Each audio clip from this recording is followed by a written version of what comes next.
시청자 여러분 안녕하십니까? 9월 16일 경제현장 오늘 시작합니다. 지금 이 시각 국회에선 경제 분야 대정부 질문이 진행되고 있습니다. 핵심은 4차 추경안 내용과 정부의 부동산 정책인데요. 특히나 선별성 지원 논란과 통신비 지원, 부동산 정책에 대해 치열한 공방이 펼쳐지고 있습니다. 네, 이 대정부 질문의 쟁점들, 또 소상공인을 위해 시급한 대책들은 어떤 것들이 있는지 짚어보도록 하겠습니다. 시청자 여러분의 의견이나 궁금증들 문자 샵 3698번 또는 유튜브를 통해서도 실시간으로 참여하실 수 있습니다. 오늘 두 분의 전문가와 함께합니다. 김찬휘 정치경제연구소 대한 부소장, 최양호 현대경제연구원 고문 자리하셨습니다. 어서 오십시오. 네, 반갑습니다. 최 고문님, 지금 네. 이제 대정부 질문이 계속될 텐데, 네네. 정세균 총리, 이제 홍남기 부총리, 그렇죠. 그리고 김현미 장관이 나와서 이제 답변을 하겠죠. 네. 아무래도 4차 추경 비롯한 여러 가지 쟁점들이 굉장히 많아요. 네, 4차 추경이 가장 이제 가장 이 논란의 이제 중심에 있을 거고, 부동산은 좀 약해질 것 같아요. 왜냐하면 7월달 국회 할 때 한 차례 홍역을 치렀거든요. 당시에 7월 26일 대정부 질문에서는 이 부동산과 탄소세 이런 것들로 이제 했는데, 예. 이번에 이제 중심이 된 이제 4차 추경, 그 다음에 뉴딜. 한국판 뉴딜. 네. 이런 것들이 지금 나오지 않겠느냐는 네. 생각들이 있고요. 일단 이제 본 예산으로 가야 되는 이제 길목에 있기 때문에 지금 어떤 거든지 일단은 걸쳐는 놔야 됩니다. 예. 그래서 특히 이제 경제 분야에 대한 관심들이 국민이 많기 때문에 좀 집중적이지는 않지만 좀 확대되는, 그러니까 종목이 많은 듯한 내용들이 나오고요. 오늘 7분이 이제 야당에서 네. 이제 등록을 하셨어요. 질문하는 부분으로. 근데 일단 이제 면면들을 보면 지자체를 대표하시는 분부터 해서 굉장히 다양한 주제가 나올 가능성이 지금 많다고 생각을 합니다. 부소장님은 어떻게 생각하십니까? 역시 오늘 대정부 질문 최대 쟁점은 4차 추경이 될까요? 네, 4차 추경이 이제 2차 긴급재난지원금 지급 자체가 굉장히 좀 논란이 많죠. 네. 이것도 크게 문제가 될 것이고, 원금 보장은 아니지만 사실 원금 보장을 추구한다는 뉴딜 펀드, 그다음에 또 이자율도 자본시장법 때문에 명시하지 못하지만 국공채 이자율보다는 더 많이 보장할 것을 암시하고 있지 않습니까? 네. 이게 굉장히 크게 논란이 되고 있습니다. 그 외에도 최근에 이제 이스타항공에서 605명이 정리해고가 됐죠. 네. 이런 문제도 이상직 의원이 현직 의원이다 보니까 큰 논란이 되지 않을까 생각합니다. 네. 일단 정부와 여당은 이제 22일 다음 주 화요일까지 4차 추경을 좀 철회하기로 합의는 했잖아요. 네네.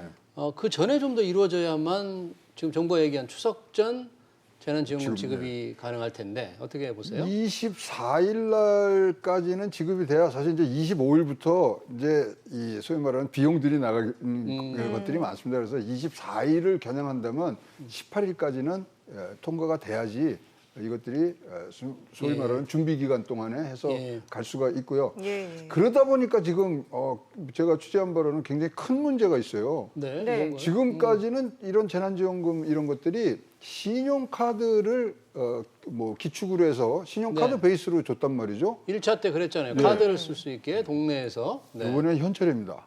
7조 8천 중에 5조 7천억이 사용처 제한이 없는 현금으로 나갑니다. 계좌에 현금으로 입금이 되는 그렇죠. 형식인가요? 그럼 이제 이 신용카드로 나가기 시작하면은 제한체가 이제 제한이 예, 되죠. 예. 유흥주점도 못 가고 그다음에 아기 돌봄으로 가서 대형 마트나 네. 또는 백화점 가서 살 수 있는 거 안 되거든요. 근데 이제 이번에는 용도에 맞는 소비 유도를 할 수 있느냐? 이 네. 문제에 굉장히 캐시인데 요번에 4차 추경에 이 목표 중에 전술 전략 중에 하나가 신속이지 않습니까? 네, 그렇죠. 신속 규모, 그다음에 책임감 있게 그리고 효과 크게 했는데 그러다 보니까 맞추려 그러면 이 소위 말하는 신용카드 포인트로 시스템을 짜려 그러면 한 달 시간이 정도 많이 걸립니다. 걸린다, 4주 내지 5주 걸리고요. 요번에 아이들 돌봄 예. 특별 지원도 7세 미만에서 지금 초등학교까지 갔는데 그때 7세 미만 할 때도 2달 걸렸거든요. 근데 이제 지금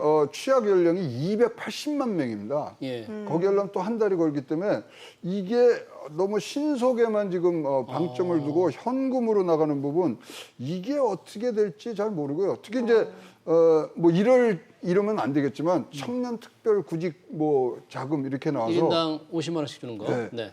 그러면 그것을 또 주식을 할 수도 있는 걸 막을 수가 없지 않습니까? 요즘 뭐 주식이 아주 난리라 네. 그러니까. 그다음에 이제 뭐 돌봄을해서 좀 써서 우리가 이제 수요를 좀 창출해야 되는데 저축해 버리는 현금은 저축으로 가는 성향이 굉장히 많거든요.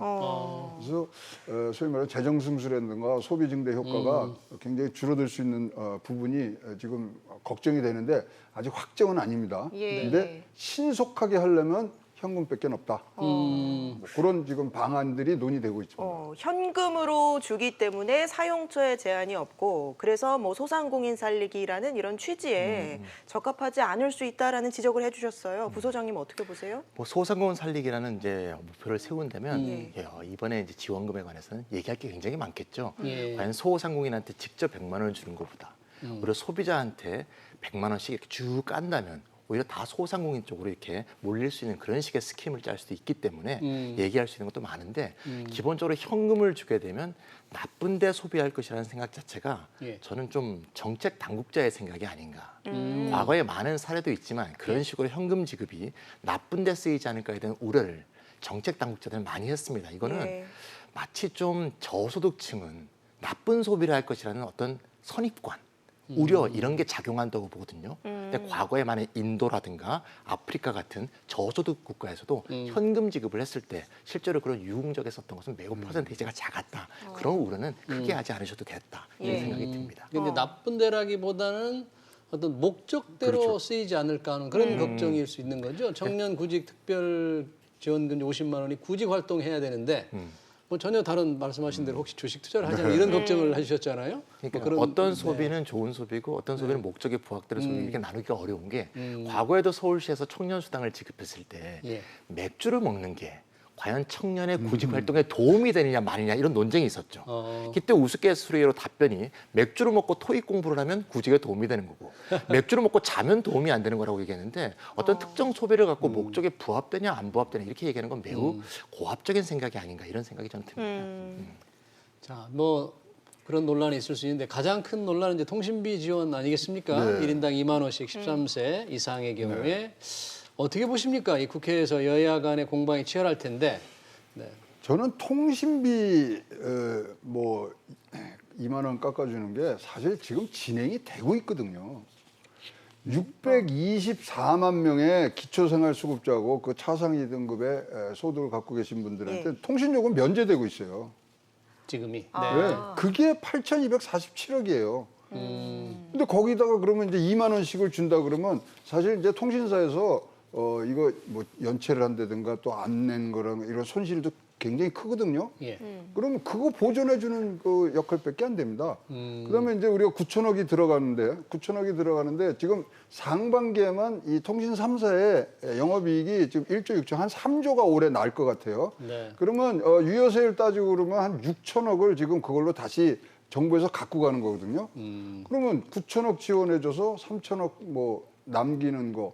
그다음에 이제 콜센터 이제 뭐 운영하려고 그러면 그것만 해도 뭐 9억이니 뭐 네. 10억이니 얘기 나오지 않습니까?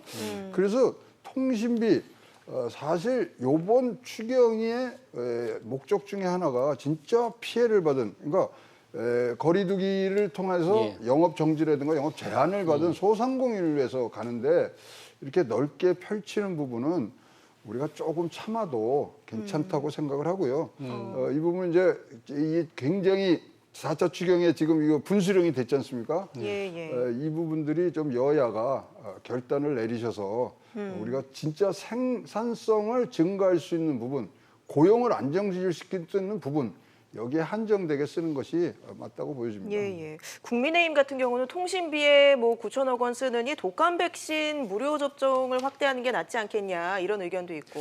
제 또, 생각엔 이게 예. 처음부터 좀 꼬인 것 같습니다. 일단 저는 정부가 이름을 잘못 붙였다 이런 생각이 드는데요. 여러분들 잘 아시겠지만 5월 달에 긴급재난지원금이라는 이름으로 모든 국민에게 보편적으로 지급이 되지 않았습니까? 네. 근데 이제 지급받은 분이 좀 적어서 모르시겠지만 6월에는 긴급 고용 안정지원금이라는 이름으로 또 현금 지급이 됐습니다. 이거는 특고나 프리랜서, 영세 사업자나 소상공인을 지원하는 거였거든요. 예.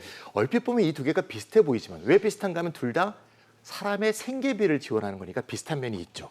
하지만 거시경제적으로 보면 이 두 개는 완전히 다릅니다. 5월 달에 지급된 긴급재난지원금은 소비 수요를 진작하기 위한 거죠. 예. 예. 시장에서 소비자가 물건을 살 수 있도록 그래서 경제 활력을 주고자 하는 거고요.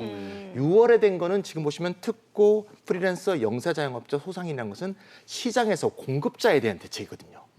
경제는 아시다시피 공급과 수요가 두 바퀴처럼 잘 굴러가야 경제 활력이 생기는 거 아니겠습니까? 네. 사실 코로나19 같은 이런 위기 상황에서는 공급에 대한 지원과 소비에 대한 지원이 같이 가져야 되거든요. 네. 그러면 이번에 2차 재난지원금은 도대체 이 두 개 중에 어디에 해당되는가 보시면 여러분도 쉽게 아실 수 있습니다. 7.8조 중에서 예. 주로 지불되는 게 소상공인 중소기업 고용안정 패키지에 주로 지원되거든요. 예. 예. 그럼 이거는 소비 사이드에서의 지원이 아니라 공급 사이드의 지원이니까 네. 원래부터 이름을 휴폐업 방지 및 휴폐업 보상 또는 고용 안정을 위한 지원금 이렇게 했더라면 예. 국민들도 오해가 없고 예. 이해하기 쉽죠. 근데 이거는 2차 긴급재난지원금 지금 이제 2차 긴급재난지원 패키지로 이름을 바꿨습니다. 예. 그러고 보니까 1차 긴급재난지원금을 받았던 분들은 모든 국민이 받았는데 네. 2차 재난지원 패키지는 뭐 나는 다 빼네? 근데 여기서 정치적 긴장이 생기는 거죠. 그러다 보니까 어떻게 국민 다수에게 혜택을 주는 정책을 할까? 이게 궁여지책으로 내다 보니까 2만 원 통신비 깎아주기라는 궁여지책이 나왔는데 예. 저는 이 정책을 보면서 영화의 대사 하나가 떠올랐어요. 예. 무슨 대사? 이병헌 씨가 예. 복수를 막 하다가 맨 끝에 마지막에 김영철 씨 앞에서 그러죠. 근데 내가 진짜 묻고 싶은데 예. 왜 나한테 이랬어? 근데 김영철 씨가 뭐라 그러죠? 넌 나에게 모욕감을 줬어. 아. 저는 이 통신비 2만 원 할인이 예. 또 국민에게 좀 모욕감을 줬다는 생각이 듭니다. 그래서 이건 어. 좋지 않은 정책이다. 이런 예, 생각이 예. 듭니다. 그럼 말씀하신 대로 원래 문재인 대통령이 2차 재난지원금 설명할 때는 네. 피해 계층에 두텁게 지원한다 그랬거든요. 네. 그런데 1차 때 국민 다 줬으니까 2차 때 다 안 주면 일부 국민들이 왜 나는 안 주느냐 이런 걱정을 할까 봐 2만 원 깎아준다 그랬잖아요. 근데 서로 자기가 한 말하고 정치하고 전혀 맞지는 않잖아요. 그렇죠. 국민에게 두텁게 지원한다는 말 자체, 표현 자체가 문제가 네. 수요에 지원한 거, 공급에 지원되는 게 이게 섞여 있는 거죠. 그러니까 국민들이 혼동할 수밖에 없고요. 아까 이제 무료 백신제에 대한 대답을 못했네요. 예, 예. 그래서 이제 국민의힘 같은 경우는 이제 2만 원 통신비 지원 대신에 무료 예, 독감 백신을 하자 이렇게 얘기했는데 그것도 아까 선생님이 말씀하신 거 비슷한 면이 있는데요. 지금 이미 국민에게 무료로 접종해주는 독감 접종이 매년 1,000만 명 정도가 1,300만 명이 이루어지고 있습니다. 네. 그리고 올해는 600만 명을 추가해서 1,900만 명을 무료 접종할 계획을 이미 세우고 있습니다. 예. 그렇기 때문에 이거에 대해서 얘기하는 것도 좀 이상하고요. 저 같은 경우는 한 번도 독감 무료 접종을 해본 적이 없습니다. 네, 그건 뭐 무료 접종을 강제로 하라고 하는 것도 좀 이상한 얘기 아닌가 싶고요. 애초부터 이 지원금의 성격을 분명하게 해서 공급이나 휴업이나 폐업 또는 실직 등으로 고통을 겪고 있는 시장 공급자에 대한 지원이라는 걸 분명히 했더라면 이런 식의 오해나 갈등이 없지 않았을까 하는 생각이 듭니다. 그럼 야당이 네. 결국은 반대해서 통신지원금 2만 원을 무력화시킬까, 부결시킬 거로 보십니까? 아니면 통과될 거로 보십니까? 저는 이것에 대해서 뭐 정치 그 논의가 보통 항상 뭐 줄 거 있고 받을 거 있는 부분들이 있는데 네. 현재 지금 사실 굉장히 이 예산만 놓고 봤을 때 굉장히 지금 어려운 시기입니다. 왜냐하면 본 예산을 또 짜야 되거든요. 예. 그러면 여기서 양보를 해준다든가 밀린 것은 본 예산 심사하고 이 뭐 결산은 끝났습니다만 국정감사 이 내내 소위 말하는 이 선제적인 분위기를 잡는 부분이 있어서 이 부분에 대한 이제 정치적인 논쟁이 굉장히 많습니다만 지금 뭐 할 수 없습니다. 이거 돈을 아껴야 될 때고요. 예. 아낀다는 게 뭐 쓰지 말자는 게 아니고요. 아끼는 것을 효율적으로 아껴야 됩니다. 생산성과 진짜 고용 안정 이런 그다음에 피해 받으신 분들에 대한 어떤 뭐 복구 차원 이런 데에 가야 되고요. 지금 4차 추경도 이제 사실 보면은 3차 추경이 이제 35조인가요? 뭐 예, 32조를 썼으니까 지금 그거 다 쓰지도 못했어요. 실질적으로. 아, 쓰지 못하고 남은 돈도 꽤 있습니까? 완전 네. 많이 했어요. 그러니까 예를 들어서 희망 근로 예산 이게 1조가 넘게 지금 잡혔던 거거든요. 3차 추경에서요. 예. 근데 지금 집행률이 25%밖에 안 됩니다. 근데 4차 추경에 똑같은 이름으로 또 들어갔어요. 800억 넘게 가요. 그래서 이런 것들을 지금 걸러내는 부분들이 분명히 여야 간에 예결위에서 진행이 돼야 되고요. 지금 현재 뭐 이거 심의하면은 솔직히 하루면은 끝납니다. 왜냐하면 사업이 17개밖에 없기 때문에 예. 뭐 굉장히 빠른 속도로 이 진행이 될 수 있지만 아까 이제 첨예하게 붙은 안건이 지금 뭐 주선화까지 있기 때문에 그 부분에 대한 어떻게 주거니 받거니가 어떤 식으로 나올지 모릅니다만 하여튼 처음에 세웠던 책임감 있고 규모 있고 효과 있게 두텁게 피해 보상을 차원에서의 4차 추경이 되기를 바랍니다. 지금 전체 추경의 절반이 쓰이는 소상공인 지원을 두고도 논란이 있는 것이 어떤 업종은 지원이 되고 어떤 업종은 지원이 안 되고 네. 그래서 이걸 지원 대상을 확대하는 이런 방안도 논의가 될 수 있다고 해요. 네, 지금 뭐 지원하는 내용을 볼 때 너무 좀 비판을 많이 했으니까 잘한 거 얘기를 좀 먼저 하면 말이죠. 네. 이번에 조치 중에 잘한 거는 전 두 개를 꼭 얘기하고 싶어요. 하나는 네. 전국의 집합 금지 업종한테 200만 원을 지원하기로 한 거. 네. 그거고요. 수도권 소재 집합 제한 업종에게 150만 원 지원하기로 한 거. 이거는 굉장히 네. 잘했다고 봅니다. 이거는 공동체 코로나 확산 방지를 위해서 네. 업체들이 희생한 거 아니겠습니까? 예. 그 희생에 대한 보상은 반드시 공동체가 해줘야 되는 거죠. 요건 잘한 거고요. 두 번째는 미취학 초등학생 532만 명에 대해서 1인당 20만 원 지급하기로 한 거. 네. 요 두 가지는 잘했다고 봅니다. 저는 모든 복지 지원이나 모든 정부의 현금 지원 혜택이 다 보편적으로 꼭 가야 된다고 생각하는 건 아닙니다. 예. 보편 지원도 있어야 되고 선별 지원도 있어야 되는데 좀 전 같은 선별 지원은 잘 선별된 거죠.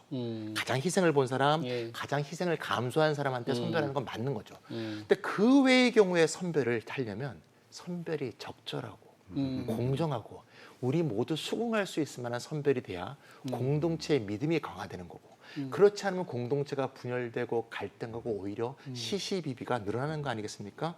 지금 문제가 되고 있는 소상공인 세희망 자금 같은 거 예. 이런 것도 연매출 4억 원 이하에 대해서만 네. 준다는 건데 그렇죠. 그럼 4억 1천은 과연 지원할 필요가 없는 것인가? 그런 사람들의 불만이 이만저만 높은 게 네, 아니죠. 소득 역전 네. 현상이 생길 수도 있죠. 네. 또 매출의 근거가 작년 매출 아닙니까? 예. 그럼 그렇게 하지 말고 일단 다 지불을 해놓고 올해 매출을 올해 연말에 확인한 다음에 매출이 지나치게 늘었다거나 줄지 않았다거나 수익이 많은 사람은 연말에 정산을 할 때 그때 다시 세금을 징수하는 거 그렇게 하는 방법이 있지 않겠습니까? 네. 그런 방법이 충분히 있는데 그걸 왜 작년 매출을 통해서 미리 선별을 해서 지급하는 식의 어려운 과정을 거치는지 많은 국민들이 그 점에 대해서 의문을 갖고 있지 않을까 싶은 생각이 듭니다. 재미난 게요. 이제 예. 앞으로 이제 대선도 있고 이제 선거들이 있는데 예. 지금 이런 분위기로 가면 이거는 완전히 닥치고 기본소득이에요. 그게 무슨 뜻입니까? 그러니까 네. 기본소득이란 얘기들을 지금 하게 돼 있지 않습니까? 네. 이제 나오는 그렇다면은 이렇게 뭐 우리가 재정을 지원하는데 네. 진짜 선별적으로 하냐 보편적으로 하느냐 네. 이 논쟁이 있어야지만 그게 나오는 거거든요. 그럼 1차 때 우리가 보편적으로 했고 이번에 선별하면서 네. 사실 해볼 거 다 해보면서 장단점이 지금 나오는 과정이기 때문에 이 과정 자체는 굉장히 환영을 합니다만은 어쨌든 간에 그 한계에 처해진 분들 4천, 뭐 4억 1천, 4억 100원이라도 안 됩니다. 예. 그리고 어떤 분은요, 제 주변에 편의점을 2개를 하시는데요. 예. 합이 6억 원이에요. 1년 매출이. 네. 근데 3억이면요, 대상이 되세요. 4억 미만이니까. 1억, 5억이면 안 됩니다. 둘 다 안 됩니까 그러면? 네. 아예 못 받아요. 5억짜리가 하나 있기 때문에. 등등의 지금 문제점이라든가 이런 것들이 괜히 이제 부각이 될 거거든요. 네. 그래서 저는 뭐 이 과정이 분명히 이제 뭐 아픔을 또 불공정한 예. 대우를 받으신다고 생각하시는 분들이 있지만 우리가 앞으로 1, 2년 내에 갖고 올 전체 정치권에서의 흐름과 우리 복지의 방향이 기본소득을 중심으로 해서 갈 거기 때문에 네. 지금 공부를 굉장히 우리가 비싼 돈 내고 하는데 좋은 공부를 하고 있다. 이렇게 생각을 합니다. 뭐 좋은 공부는 하지만 지금 말씀하신 그런 업종별 차등, 예를 들면 유흥지점이나 콜라텍은 결국은 포함이 현재까지는 안 돼 있잖아요. 안 되죠. 현재 대정부 질문에서 어떻게 야당이 들고 나올지 모르겠는데 네. 가능성이 좀 높지 않은 것 같아요. 아무튼 뭐 무도장, 예. 유흥시절, 그다음에 이제 도박장, 그다음에 뭐 예. 전자담배 판매하는데 이런 데 이제 빠지고요. 그다음에 이제 재미난 게 저거죠. 택시 기사분들, 예. 법인 소속 기사분들은 받으세요. 법인 소속들은 이제 못 받고 아니 이제 개인 택시들은 받고. 예 받고. 네. 예 그렇게 지금 뭐 이제 다뤄지고요. 그다음에 길거리 노점상 받을 수 있겠습니까, 없겠습니까? 노점상 받아야 될 이제 것 같아요. 등록이 안 된 소상공인이거든요. 네. 받을 수 있습니다. 그거는 긴급 가계 지원 자금으로 명목이 달리해서 받을 수가 있는데요. 근데 그거를 어떻게 또 심사를 합니까? 그 심사에만 또 2달, 3달이 좀 걸리는 부분. 그래서 우리가 선별적으로 가는 어려움이 얼마나 크고 어디서 한계를 잘라야 되는지는 분명히 요번에 철저하게 해야 되고요. 사실 우리가 1차 재난지원금 줄 때 예. 기재부에서 뭐라 했냐면 8월 말까지 예.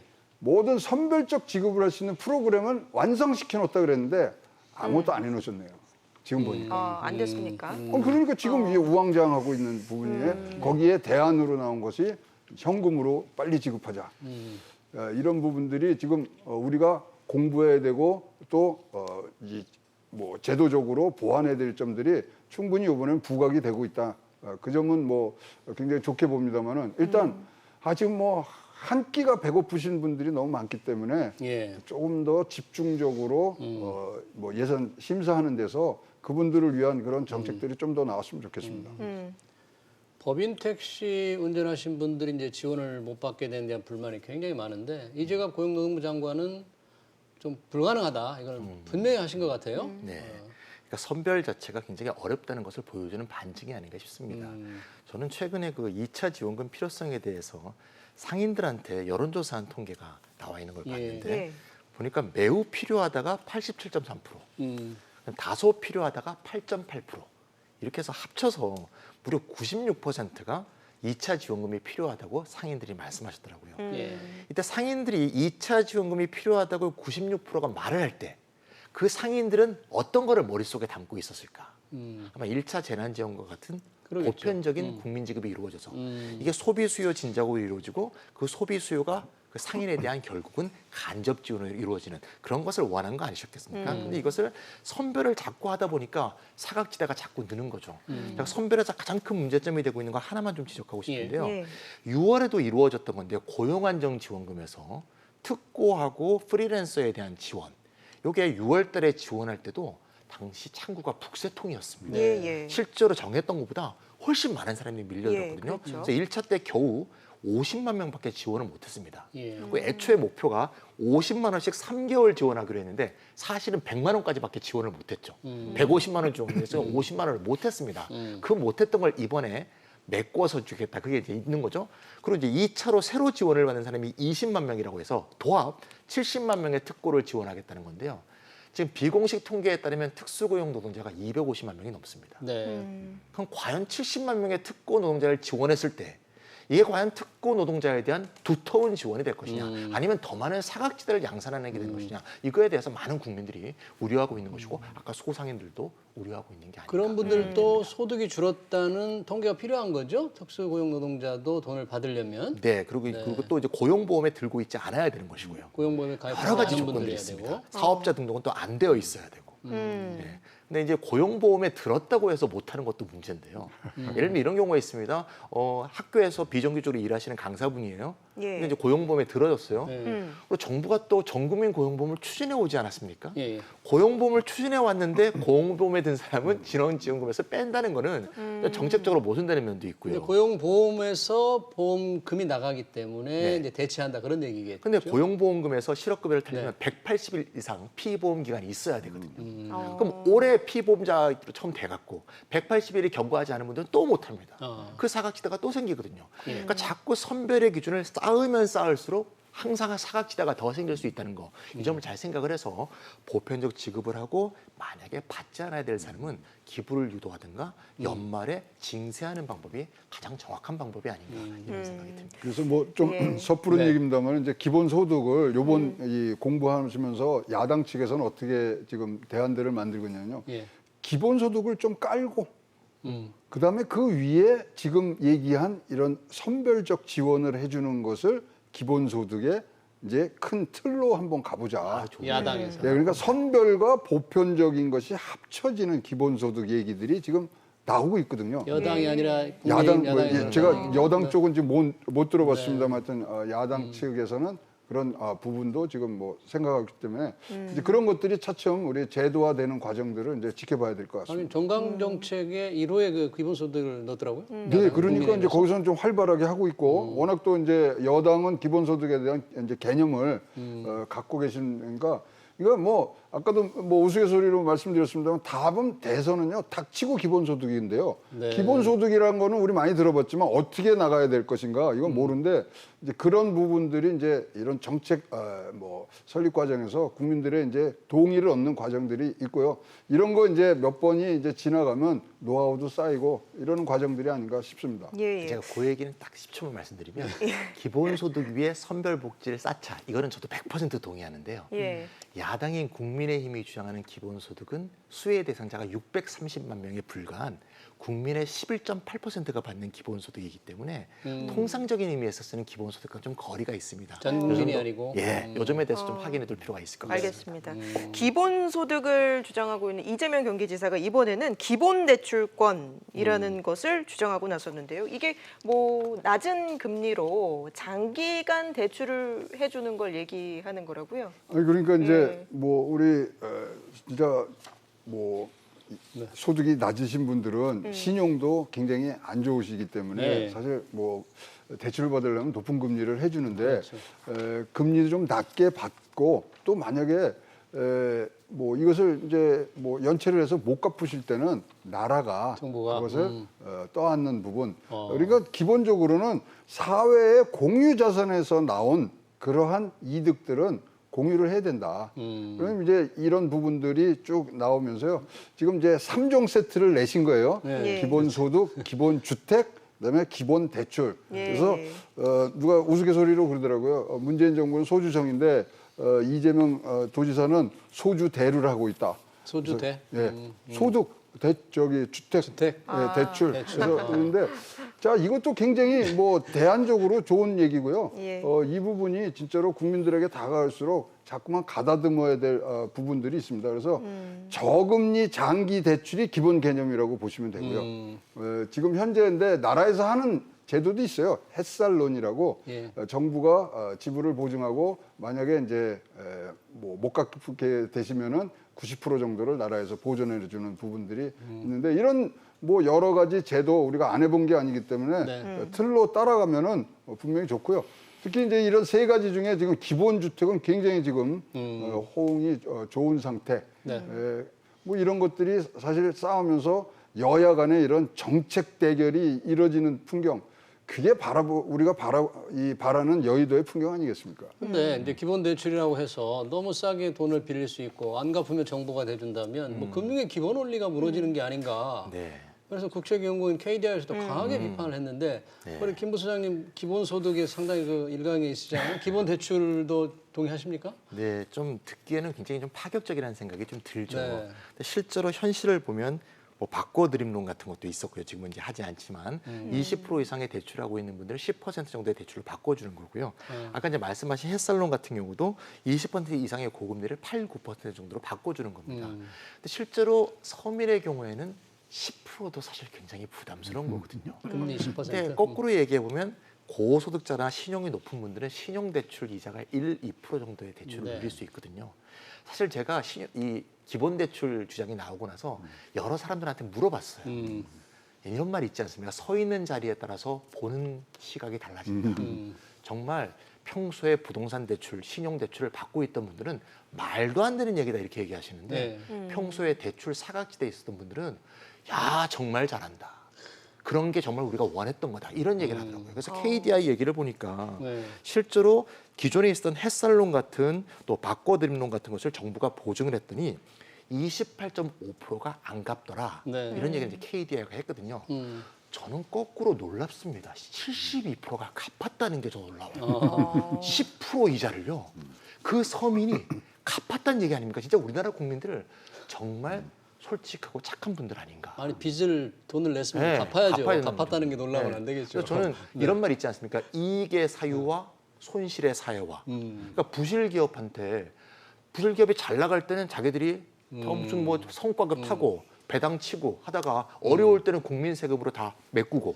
그래서 이익은 사유화하고 손실을 사회화하는 이런 것을 우리 국민들이 많이 목도해 왔다고 볼 때 네. 과연 대마불사 그런 예, 겁니까? 28% 정도의 부실 채권이 생긴다고 해서 네. 이게 과연 국가 부채가 망할 수준이냐 이런 의문을 던지고 싶습니다. 근데 한 가지 좀 예. 지적드리고 싶은 건 일단 금융이 복지화돼서는 이게 큰일 나거든요. 그러니까 이제 이 그런 개념이 지금 들어가 있는 거예요. 지금 못 갚을 때는. 그러니까 지금 이 저변에 밑에 흐르는 것은 빚 못 갚을 권리도 있다는 거죠. 네. 국민들한테. 근데 그것이 복지화돼서는 안 된다. 금융은 금융으로. 아니 왜 우리 상속받을 때 빚도 상속받지 않습니까? 그렇죠. 죽어도 꼭 갚아야 되는 게 빚이기 때문에 그러한 논리가 자꾸만 섞이기 시작하면 우리 이제 경제학자들이 소위 말하는 밥그릇이 없어집니다. 경제학이 무너지는 순간이기 때문에. 그래서 빚 못 갚을 권리 굉장히 환영을 합니다마는 금융이 복지 정책화되는 부분들은 굉장히 우리가 배제를 해야 된다. 이런 생각이 있습니다. 네. 알겠습니다. 여기까지 듣도록 하겠습니다. 지금까지 최양호 현대경제연구원 고문, 김찬휘 정치경제연구소 대한부소장과 함께했습니다. 고맙습니다. 고맙습니다.